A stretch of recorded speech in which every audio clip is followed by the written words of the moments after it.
नमस्कार दोस्तों। साहित्य की ओर में आज की कहानी है मालती जोशी जी द्वारा लिखी गई कहानी संवेदना।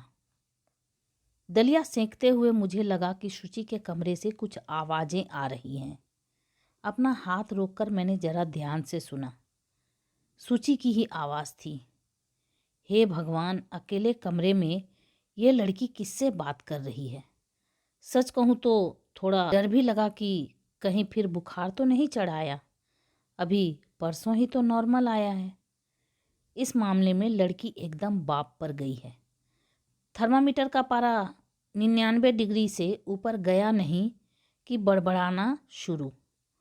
दोनों के दोनों मुझे नचाकर रख देते हैं। फिर मुझसे नहीं रहा गया। कढ़ाई उतारकर मैंने सीधे उसके कमरे का रुख किया। महारानी खिड़की से लगी किसी से बात कर रही थी। कौन है शुचि? मेरी सहेली है मम्मी। तो अंदर बुला लो ना। तुम दरवाज़ा तो खोलो। अब ये दरवाज़ा भी नहीं खोल सकती। बड़बड़ाते हुए मैंने बाहर की सिटकनी खोली। सीढ़ियों पर खड़ी उस सहेली को देखकर तो मेरी सारी झल्लाहट दूर हो गई, उल्टे हंसी ही आ गई।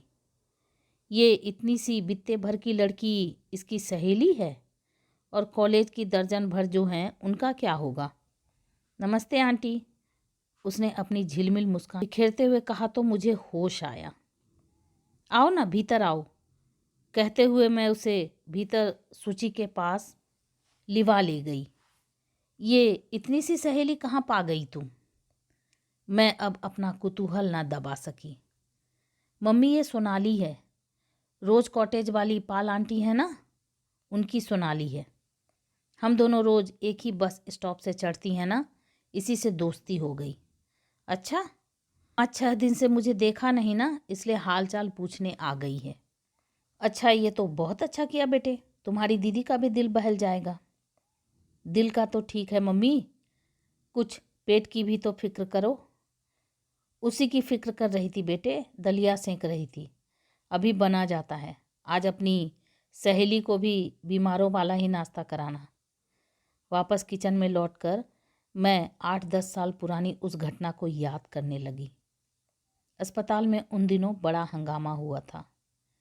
एक औरत बच्ची को जन्म देते हुए मर गई थी। उसका संगी साथी कोई नहीं था। किसी रिश्तेदार की प्रतीक्षा में वह बच्ची 8-10 दिन तक अस्पताल में पलती रही थी। फिर सिस्टर पाल उसे अपने घर ले आई थी। उस अनाम कुल गोत्र वाली बालिका को उन्होंने छाती से लगाकर पाला था। उनकी मेहनत सचमुच सार्थक हुई थी। बच्ची एकदम फूल सी खिलाई थी। रोज कॉटेज को कई लोग नर्सेस क्वार्टर भी कह लेते हैं। पाल सिस्टर वहाँ अपनी बूढ़ी माँ के साथ रहती थी। कई नर्सेस जिन्हें रहने को स्थान नहीं जुट पाता था, रोज कॉटेज में बतौर पेइंग गेस्ट रह जाती थी। सिस्टर से मेरी पहली मुलाकात रुचि के जन्म के समय हुई थी। मुश्किल से 18 की थी मैं। बेतरह घबरा गई थी। उस समय सिस्टर ने जो स्नेह और सहारा दिया वह हमेशा याद रहेगा। मुझसे 1 आधी साल बड़ी होंगी, पर रोगियों के लिए जैसे माँ थी। शुचि के समय तो हम दोनों की अच्छी खासी दोस्ती हो गई थी। उस समय अस्पताल ही में मेरा जन्मदिन पड़ा था। ये ढेर सारे फूल लेकर आए थे। तब सिस्टर के मुंह से अचानक निकल गया था कि आज तो उनका भी जन्मदिन है। फिर ये उनके लिए भी एक बुके लाए थे। वार्ड में अच्छी खासी रौनक हो गई थी। इसके बाद 2 बार और अस्पताल जाना पड़ा, पर आने वाला जीव धरती पर उतरने से पहले ही आंखें मूंद चुका था। दोनों ही लड़के थे। घोर निराशा से हम दोनों आकंठ डूब गए। सिस्टर पाल की आंखें भी हर बार गीली हो आई। बस उसके बाद इस अनुभव को दोहराने की हिम्मत नहीं पड़ी। उन दोनों को नाश्ता करवाते हुए पिछला कितना कुछ याद आ गया। दरवाजे की बेल बजी और एक बार फिर उठना उठना पड़ा। जब से शुचि बीमार पड़ी है, उसकी सहेलियों का तांता लगा रहता है। लेकिन दरवाज़ा खोलते हुए देखा, सहेली नहीं, शुचि के पिता थे। बड़ी जल्दी आ गए। कोई चोरी है? नहीं, मेरा मतलब था, कहो तो लौट जाऊं। उनके स्वर से आशंकित होकर इस बार मैंने उन्हें ध्यान से देखा। चेहरा बेहद उतरा हुआ था, माथे पर सलबटों का जाल सा था। मैंने चुपचाप रसोई में जाने में ही कुशल समझी। पुरुषों की यही आदत तो मुझे अच्छी नहीं लगती। दफ्तर में लड़ झगड़ कर आएंगे और घर आकर सारा गुस्सा बीवी पर उतारेंगे। अरे भाई, आपका मूड खराब है, आप थके हारे आए हैं, ठीक है, जरा अपनी बीवी का तो ख्याल कीजिए। वह क्या दिन भर आराम करती रही है? 100 उलझनें होती हैं और अकेली जान सब झेलती रहती है, फिर भी घर लौटने वाले का हंसकर स्वागत करती है। और ये हजरत हैं कि चाय लेकर बाहर गई तो देखा वे बरामदे में आराम कुर्सी पर ही पसर गए हैं। आंखें बंद हैं और दोनों हाथ ऊपर कुर्सी की पीठ पर टंगे हुए हैं। तबीयत तो ठीक है ना? क्यों, तुम्हें क्या तकलीफ हो रही है? अब कोई हालचाल भी पूछे तो किससे? तभी सोनाली बाहर निकली। ये क्या बेटे, चल दी? हाँ आंटी, घर पर बताकर नहीं आई थी, सब लोग फिक्र करेंगे। हाँ, सो तो है। अच्छा, कल फिर आना, दीदी को अच्छा लगेगा। जी आंटी। अच्छा आंटी, नमस्ते। नमस्ते अंकल। मैं बड़ी देर तक गुड़िया सी उस लड़की को जाते हुए देखती रही। तभी इनका प्रश्न आया, कौन थी यह लड़की? अरे ये पाल सिस्टर की सोनाली है। कुछ साल पहले उन्होंने एक लड़की को अडॉप्ट किया था ना। समय कितनी जल्दी बीत जाता है ना। अभी कल तक तो सिस्टर इसे प्रेम में घुमाया करती थी, है ना? यहाँ क्यों आई थी? अरे ये सुचि की सहेली है, मैंने हंसकर कहा। दोनों एक ही बस स्टॉप से चढ़ती हैं। 2-3 दिन से सुचि को देखा नहीं तो हालचाल पूछने आ गई। सुचि से कहो ऐसी वैसी लड़कियों से दोस्ती ना किया करें। आप भी कमाल करते हैं। ऐसी वैसी से क्या मतलब? और फिर कैसी भी हो, हमें कौन लड़का ब्याहना है? ब्याहने के लिए मेरे घर में लड़का नहीं है, याद दिलाने की ज़रूरत नहीं है। आपसे आज बात करना ही फिजूल है, मैंने कहा और कुर्सी की पीठ पर पसरा उनका कोट उठाकर भीतर जा ही रही थी कि पट से एक लिफाफा गिर पड़ा। किसकी चिट्ठी है? मैंने लिफाफा उठाते हुए पूछा। हिंदी पढ़ तो लेती हो ना? मैंने भुनभुनाते हुए पत्र खोला।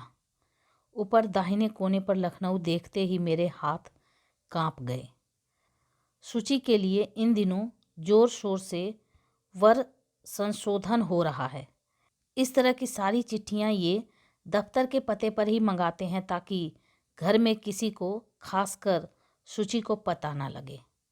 ये लखनऊ वाले अभी पिछले हफ्ते ही तो सूची को देख कर गए हैं। मन को मजबूती से थाम कर मैंने पढ़ना शुरू किया और मेरी तो खुशी के मारे चीख निकल गई। लखनऊ वालों ने सूची को न सिर्फ पसंद किया था, बल्कि वे इसी पंचमी को शगुन देने भी आ रहे थे। इतनी अच्छी खबर आई है, आप हैं कि ऐसी मातमी शक्ल बनाकर बैठ गए हैं। बाबा रे, मेरी तो जान ही निकल गई थी। मैंने उन्हें मीठी झिड़की दी। अब मुझे उनके उखड़े मूड की परवाह नहीं थी। मेरा तो पोर पोर खुशी से झूम रहा था। उसी ललक में जाकर मैं सूची को भी यह शुभ समाचार दे आई। बेचारी पहले तो भौचंक होकर देखती रही, फिर एकदम शर्मा गई। उसके गालों पर खिलते गुलाबों को देखकर मैं निहाल हो गई। सच ईश्वर तेरा लाख लाख शुक्र है। जैसी प्यारी बेटियां तुमने मुझे दी, वैसे ही हीरे से दामाद भी जुटा दिए। रात का खाना मैंने खूब मन लगाकर बनाया था। यह याद ही नहीं रहा कि लड़की बीमार है और खिचड़ी और दलिया पर चल रही है। उस दिन उसे बिस्तर पर खाना नहीं दिया। वह भी रोज से ज़्यादा स्वस्थ और चुस्त लग रही थी। उसकी आधी बीमारी तो यह खुशखबरी सुनकर ही दूर हो गई थी। गनीमत थी कि खाने पर इनका मूड अच्छा था और वह होना ही था। अच्छा खाना इनकी कमजोरी है और उनके गुस्से का रामबाण इलाज है। रही सही कसर बिटिया ने पूरी कर दी। उसे देखते ही उनकी बाँछें खिल गईं। अरे वाह, आज तो हमारी गुड़िया भी हमारे साथ खाएगी। हाँ पापा, बिस्तर पर लेटे लेटे बोर हो गई हूँ मैं। वहाँ खाने का स्वाद भी तो नहीं आता। आज बुखार तो नहीं आया? नहीं, परसों से नॉर्मल ही चल रहा है। बस अब जल्दी से ठीक हो जाना है, समझी? अगले बुधवार को कौन आ रहा है जानती हो? हाँ पापा, सुचि ने लड़ियाकर कहा और दोनों हाथों से अपना मुंह छिपा लिया। ये प्यार से उसके बालों में हाथ फेरते हुए उसे देखते रहे। इनका चेहरा कैसा तो हो आया था। अरे अब खाना भी शुरू करो, सब ठंडा हुआ जा रहा है, मैंने बड़ी मुश्किल से अपनी रुलाई रोकते हुए कहा। चलो बेटे शुरू हो जाओ, खाना ठंडा हो गया तो तुम्हारी मम्मी गरम हो जाएंगी, इन्होंने कहा। पापा, ये मम्मी हम दोनों को बीमार कर देंगी। देखिए तो क्या अल्लम गल्लम पका रखा है। आप जरा हाथ रोक कर खाएंगे? अरे खा लेने दो बेटे, कुछ दिनों की बात है।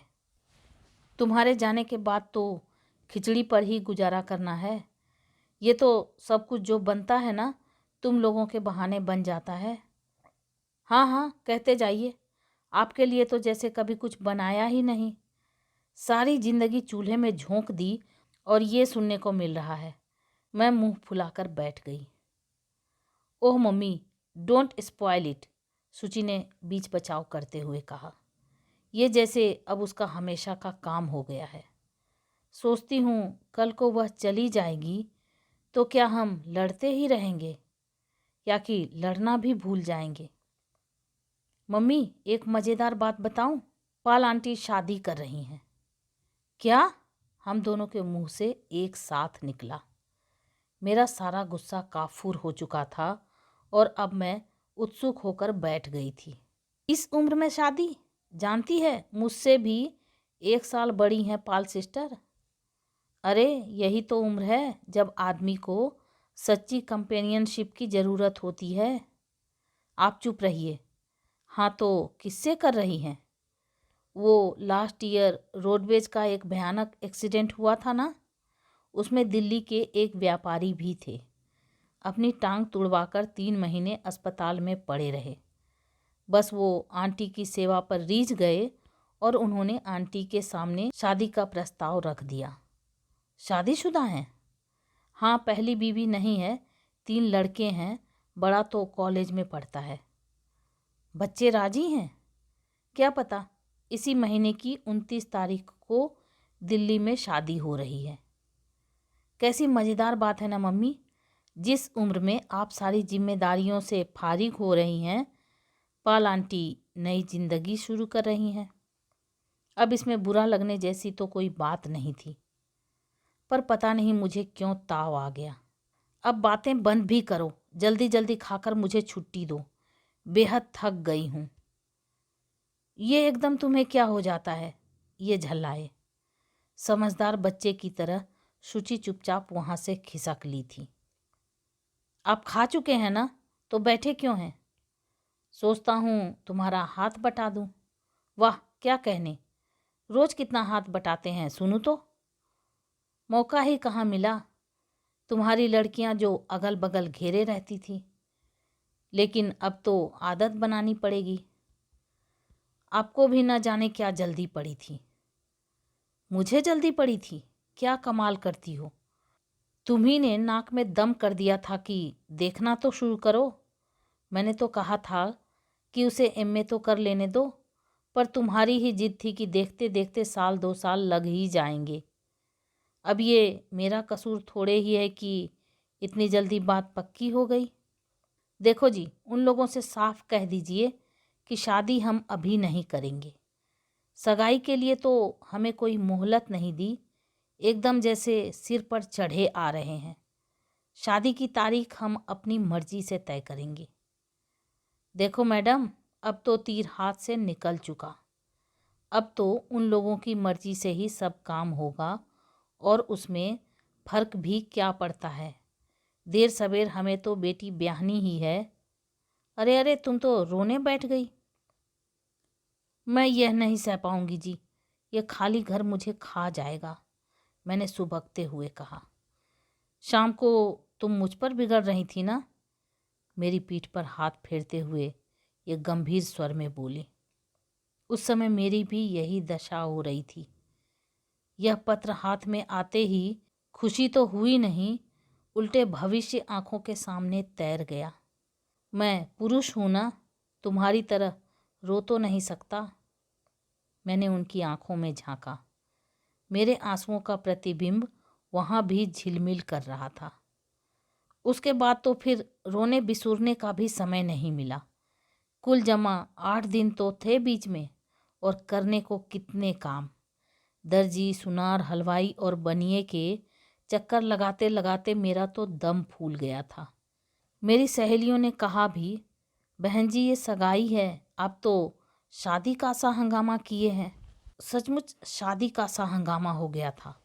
कार्ड छपे थे, शामियाना तना था, ऑर्केस्ट्रा बजा था, 150 लोगों का डिनर भी हुआ था।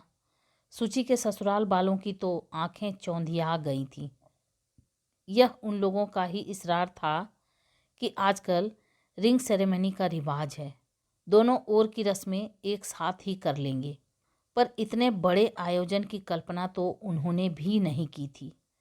समधी जी तो बोले कि हमने तो सोचा था कि इंटीमेट फंक्शन होगा, 4-6 लोग हमारे होंगे, 4-6 आपके। अब उन्हें क्या बताती कि सुचि की सगाई और सुचि की शादी मेरे यहाँ अब ये 2 काम ही तो रह गए हैं। अपने अरमान निकालने का और मौका ही क्या है। सगाई के दूसरे दिन लेकिन इतनी थकान हो आई जैसे 2-4 बेटियां एक साथ ब्याह दी हों। सुचि को सुबह से उनकी नंदें लिवा ले गई थी। इन्हें किसी तरह दाल भात खिलाकर मैं जो लेट गई तो दिन भर फिर उठा ही नहीं गया। नींद तो खैर क्या आती, पर उल्टे सीधे विचार जरूर आते रहे। सबसे ज़्यादा गुस्सा तो मुझे रुचि पर आ रहा था। इकलौती बहन की सगाई में भी नहीं आई। कहलवा दिया कि देवरानी का प्रसव समीप है और सास जी की तबीयत ठीक नहीं है। यह तो अच्छा हुआ कि 4 घंटे के लिए ही सही देवेंद्र आ गए थे, नहीं तो लड़के वालों के सामने हमारी क्या इज्जत रह जाती। अरे कहाँ हो भाई, ये मुझे ढूंढते हुए कमरे में आ गए थे। ये देखो क्या है। क्या है? कल के फोटो हैं। अरे इतनी जल्दी आ गए, कमाल है। मेरी सारी थकान पल भर में भाग गई। मैंने लपक कर उनके हाथ से लिफाफा ले लिया और देखने बैठ गई। 1 बार 2 बार, बार बार देखने पर भी मन जैसे भरता ही नहीं था। शुचि की सजी संवरी छवि पर से आंखें हटाए नहीं हटती थी। सुनो, इन्होंने मेरी तंद्रा भंग की। इनमें से 2-4 अच्छी सी तस्वीरें छांट कर रुचि को भेज दो। देवेंद्र जाते हुए बार बार कह गए हैं। कोई ज़रूरत नहीं है, इतना ही चाव था तो खुद आती। अरे भाई, उसके अपने प्रॉब्लम्स हैं।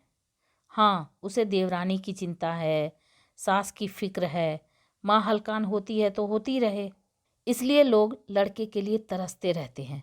बहू होती तो बुलावे की ऐसी अवज्ञा नहीं करती, रोती झींकती ही सही चली आती। मैडम, अब बहुओं का भी जमाना नहीं रहा। मिसेज मिश्रा की बीमारी में देखा नहीं था, लड़का तो तार मिलते ही पहुंच गया था, पर बहू पूरे 15 दिन बाद आई थी, बच्चों के इम्तहान जो थे। हाँ, सो तो है, न बेटी अपनी रह जाती है, न बहू अपनी हो पाती है, मैंने उसांस भर कर कहा। तभी दरवाजे की घंटी बजी। खोलकर देखा सोनाली थी। दीदी हैं? ना बेटे, वह तो ससुराल गई है। तो क्या दीदी की भी शादी हो गई? उसके स्वर में हताशा झलक रही थी। वाह भाई, ये कैसे हो सकता है कि दीदी की शादी हो जाए और उसकी सहेली को खबर भी ना हो? इन्होंने पीछे से आकर मुझे चौंका दिया। ना बेटे, अभी तो सिर्फ सगाई हुई है। वैसे तुम्हें तो सगाई पर भी बुलाना चाहिए था। आने दो दीदी को, उसकी अच्छी कान खिंचाई करूँगा। फिर मेरी ओर मुखातिब होकर बोले, अरे भाई खड़ी क्या हो, सुचि की सहेली का मुंह तो मीठा कराओ। नहीं अंकल, मैं फिर आ जाऊंगी, उसने संकोच में भरकर कहा। अरे वाह, ऐसा कैसे हो सकता है? और इन्होंने उसे हाथ पकड़कर बिठा ही लिया। मैं मिठाई लेने भीतर चली गई। जब लौटी तो देखा दोनों किसी जोक पर हो करके हंस रहे हैं। उस नाजुक सी लड़की ने हमारा अपमान नहीं किया। हम लोगों का मन रखने के लिए भरी हुई प्लेट से बर्फी का एक टुकड़ा उठा लिया और फिर नमस्ते करके चली गई। वे बड़ी देर तक उस बाल मूर्ति को जाते हुए देखते रहे और फिर बोले, बेचारी घर पर बोर हो रही है। सिस्टर शॉपिंग के लिए दिल्ली गई हुई हैं। आज तो बड़ी घुट घुट कर बातें हो रही थी। और उस दिन क्या क्या कह गए थे याद है?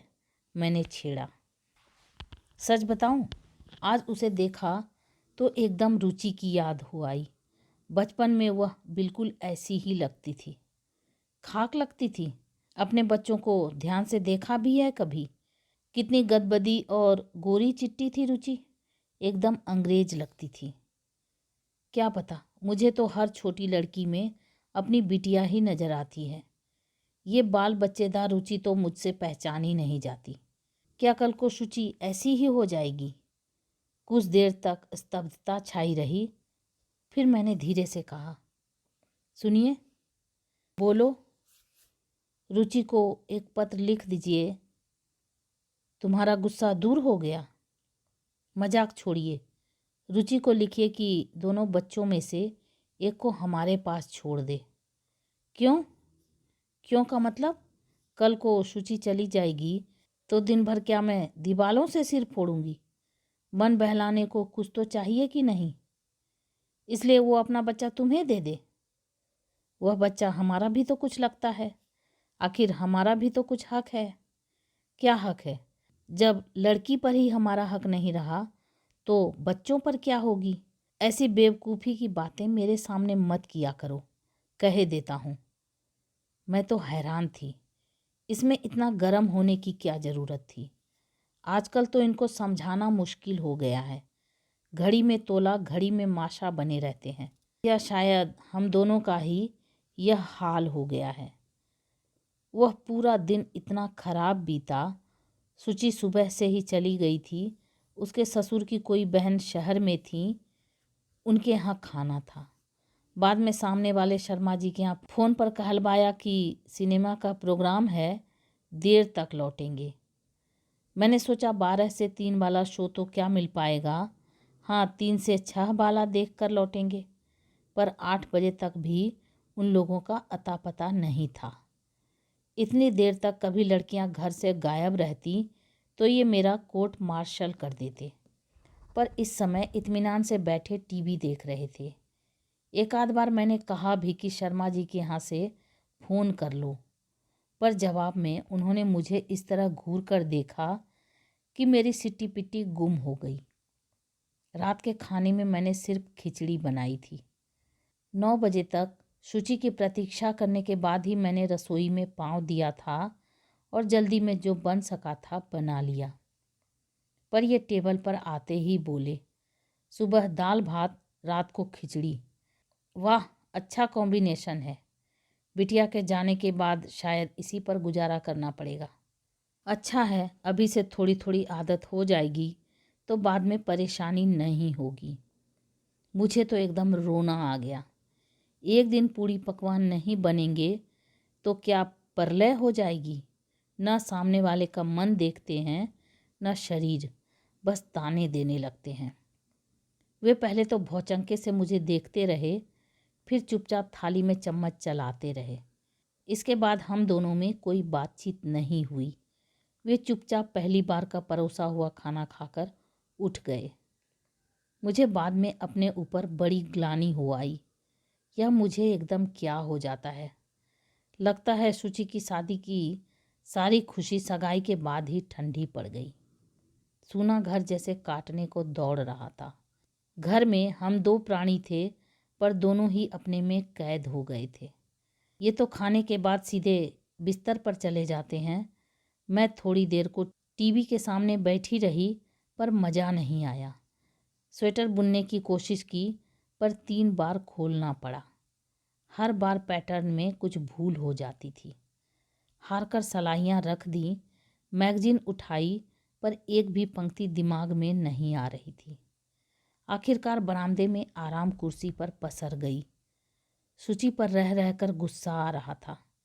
क्या वो अपनी मम्मी का स्वभाव जानती नहीं? क्या उन लोगों से कह नहीं सकती थी? और वे लोग भी कैसे हैं? बस कल सगाई हुई और आज से लड़की उनकी हो गई। शादी के बाद तो शायद शक्ल भी न देखने दें।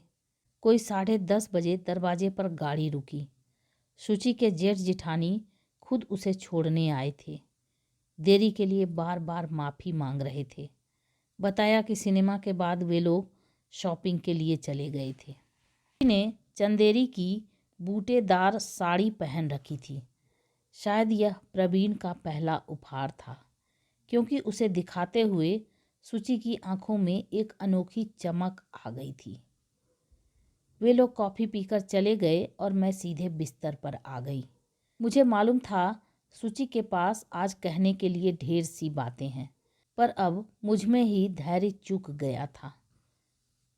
रात 2 बजे तक बिस्तर पर यूं ही करवटें बदलती रहीं। तब याद आया, नींद आए तो कैसे? रात भूखी ही सो गई थी।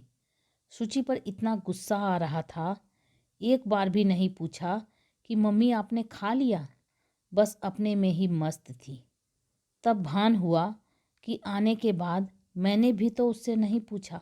ससुराल वालों के साथ पहला परिचय था, वहाँ तो संकोच के मारे भूखी ही उठाई होगी।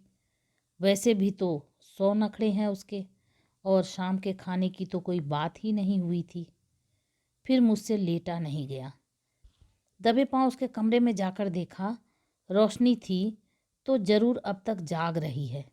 खाली पेट नींद आए भी तो कैसे? पास जाकर देखा, गहरी नींद में थी। हाथों में अंग्रेजी का कोई उपन्यास अधखुला पड़ा था। बेड लैंप की रोशनी सीधे उसके चेहरे पर पड़ रही थी और नींद में उसका चेहरा बड़ा प्यारा, बड़ा मासूम सा लग रहा था। तभी वह सोते में मुस्कुराई और उसका चेहरा एक शर्मीली आभा से भर उठा। जरूर उसे शाम की कोई मधुर स्मृति गुदगुदा गई होंगी। उसके हाथों से किताब लेकर मैंने तिपाई पर रख दी और स्विच ऑफ किया। फिर धीरे से मच्छरदानी ठीक की। ये रोज ही का काम था। मच्छरदानी ठीक करना और सिरहाने की खिड़की बंद करना, ये दोनों काम मेरे ही जिम्मे थे। नाइट लैंप की रोशनी में देखा, कोई चीज़ कुर्सी से झूल रही है। बत्ती जलाकर देखा, नई साड़ी थी। महारानी ने बस ऐसे ही उतार कर फेंक दी थी। इतना ताव आया, क्या बेशऊर लड़की है। कम से कम ससुराल की साड़ियों की तो कद्र करनी चाहिए कि नहीं। साड़ी तहाकर मैंने अलमारी जो खोली तो वहाँ गदर मचा हुआ था। 8-10 दिन से मुझे इधर झांकने की भी फुर्सत नहीं मिली थी, और इन्होंने तो कभी अपने कपड़े समेटना सीखा ही नहीं। अब ससुराल में क्या मम्मी साथ जाएंगी? कपड़े नीचे उतारकर मैं पालथी मारकर बैठ गई। ड्राई क्लीनिंग की, प्रेस की, धुलने की, साड़ियों का, सूट्स का अलग ढेर लगाकर बाकी कपड़े करीने से जमा दिए। कार्डिगन और स्वेटर्स तो ऐसे गुड़ी मुड़ी हुए पड़े थे कि साफ और मैले समझ में ही नहीं आ रहे थे। मैंने एक सिरे से सभी को धोने के लिए निकाल लिया। एक कुर्ते में पेन का ढक्कन अटका हुआ था। उसका निचला हिस्सा ढूंढने के लिए पूरी अलमारी खंगालनी पड़ी।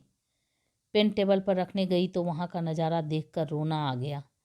तेल की शीशी, खाने की प्लेटें, दवाई की शीशी, गर्म पानी की थैली, हर तरह का कबाड़ वहाँ था। हॉट वाटर बैग कील से लटकाने गई तो सूची की सैंडल से पैर उलझ गया। फिर जूतों के स्टैंड का मुआयना किया, वहाँ तो मेला लगा हुआ था। कोल्हापुरी चप्पलों से सलीम शाही जूती तक हर चीज़ वहाँ थी, पर बेतरतीब। हर साड़ी से मैच करती चप्पल थी, पर उसका जोड़ ढूंढना दुश्वार काम था। मैंने सोचा चलो लगे हाथ ये पुण्य कार्य भी निपटा लिया जाए। तभी पीछे आहट हुई। चौंक कर देखा, ये खड़े थे। ये देखिए ना कैसे फैला रखा है। पर मुझे उन्होंने बोलने का मौका ही नहीं दिया। कमरे की बत्ती बुझाकर करीब करीब खींचकर ही मुझे कमरे तक ले गए और मेरे सामने घड़ी रख दी। उस समय सुबह के 4 बज रहे थे। तब से जैसे मुझ पर एक पागलपन सा सवार हो गया था।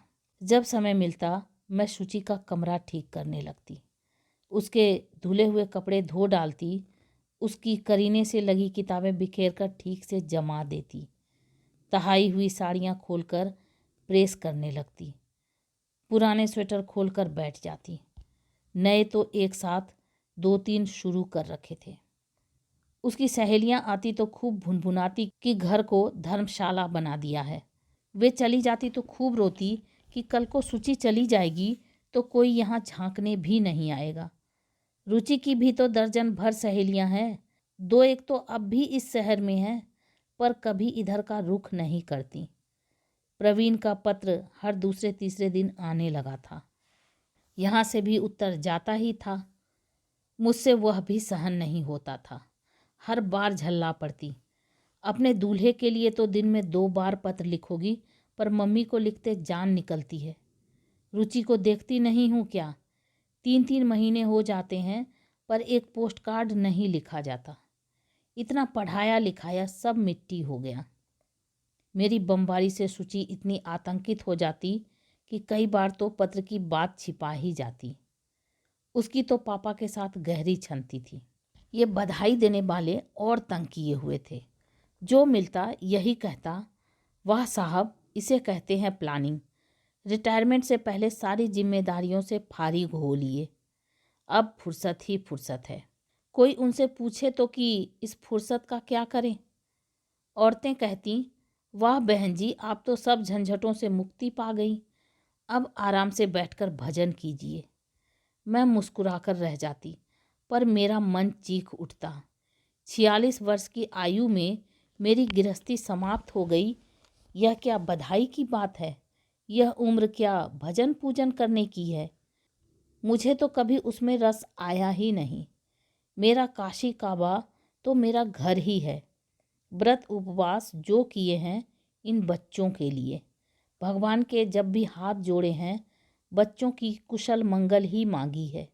इस घर के आगे तो मेरी कोई दुनिया ही नहीं है। मैंने इस झंझटों से मुक्ति कब चाही थी? शुचि की शादी की तारीख तय हो गई थी। जिस उत्साह से मैंने सगाई की तैयारी की थी उसका आधा भी मुझ में शेष न था। मुझे लगता हर आने वाला दिन बिटिया को मुझसे दूर ले जा रहा है। मेरा बस चलता तो मैं समय को पकड़कर बैठ जाती। उस दिन भी मैं अपने में खोई थी कि पोस्टमैन की आवाज़ पर चौंक उठी। दौड़कर बाहर जाने को थी कि फिर थक हार कर बैठ गई। डाक से अब मुझे कोई दिलचस्पी नहीं रह गई थी।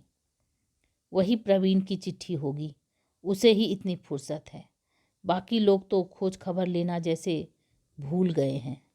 सुनो, इनकी आवाज़ आई। आवाज़ से ही जान गई कि मामला गड़बड़ है। फिर भी जाकर पूछ लिया, क्या बात है? तुमने रुचि को पत्र लिखा था? मेरा तो खून जम गया। लगा जैसे मेरी चोरी पकड़ी गई हो। रुचि पर इतना गुस्सा आया। मेरे पत्र का उत्तर मुझे ही देना था ना, पापा को बीच में घसीटने की क्या ज़रूरत थी? देवी जी ने लिखा था, पापा आप प्लीज़ मम्मी को समझा दीजिए, मैं बहुत मजबूर हूँ। आशीष तो दीदी की आंखों का तारा है, उसे वे एक पल भी आंखों से ओझल नहीं होने देती, और मनीष के पापा उसके बिना नहीं रह सकते। आप ही बताइए मैं क्या करूं? हो गई तसल्ली? इन्होंने अपनी खीज उतारते हुए कहा। इसलिए मना किया था। जब लड़की ही अपनी नहीं रही तो उसके बच्चों पर क्या जोर है? और यहाँ कौन सा कारू का खजाना गड़ा है जिसके लालच में कोई तुम्हें अपना लड़का गोद दे देगा? एक दूसरे से आंखें चुराते हुए हम दोनों पता नहीं कितनी देर आमने सामने बैठे रहे। अपमान का दंश इतना गहरा, इतना ताज़ा था कि मुंह से बोल नहीं फूट रहा था। तभी फाटक खड़का और मैंने राहत की सांस ली।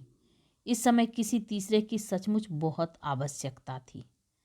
सिस्टर पाल अपनी माँ के साथ दरवाजे पर खड़ी थीं। आइए आइए, हम दोनों स्वागत में जैसे बीच से गए और उस मना स्थिति में भी मैंने लक्ष्य किया कि सिस्टर पाल इन दिनों बहुत सुंदर लग रही हैं।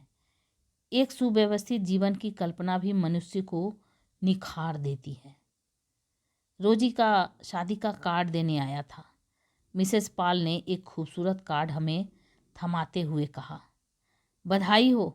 वैसे यह खुशखबरी तो हमें मिल गई थी, पर इस बीच हम लोग इतने व्यस्त रहे कि बधाई देने नहीं आ सके। आपका बेबी का भी शादी पक्का हो गया ना? हमें सोनाली ने बताया था। कॉन्ग्रेचुलेशंस। फिर कुछ देर तक भावी वर के विषय में, उसके घर परिवार के विषय में बातें होती रहीं। सिस्टर ने बताया कि उनका बहुत बड़ा बिजनेस है, परिवार काफ़ी संपन्न है, 3 बच्चे हैं, तीनों हॉस्टल में हैं। घर में एक विधवा मौसी है जो देख रेख करती हैं, पर अब वे भी थक चली हैं। घर में अब गृहिणी का होना बहुत ज़रूरी हो गया है। तो अब आप नौकरी छोड़ देंगी?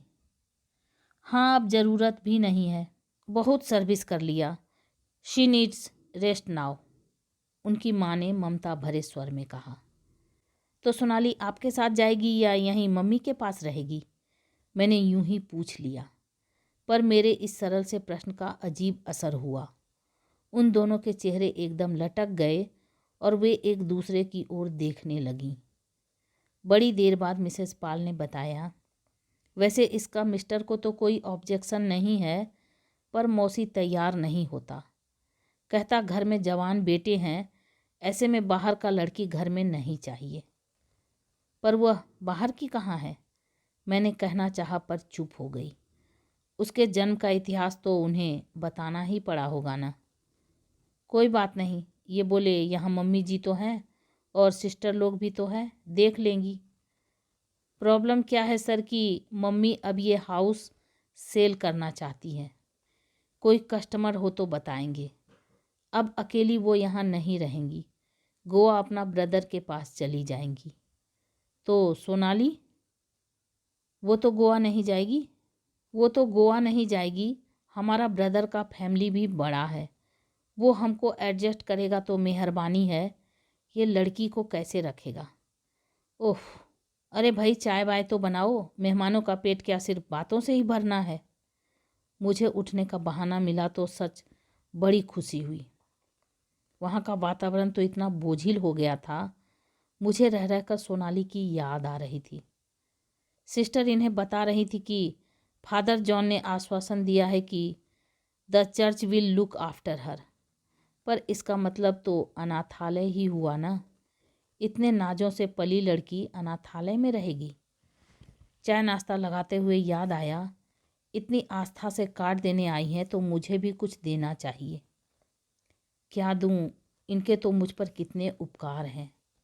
यही तो मेरे दोनों बच्चों को दुनिया में लाई हैं। सौभाग्य से इन दिनों घर में कपड़ों का अंबार था।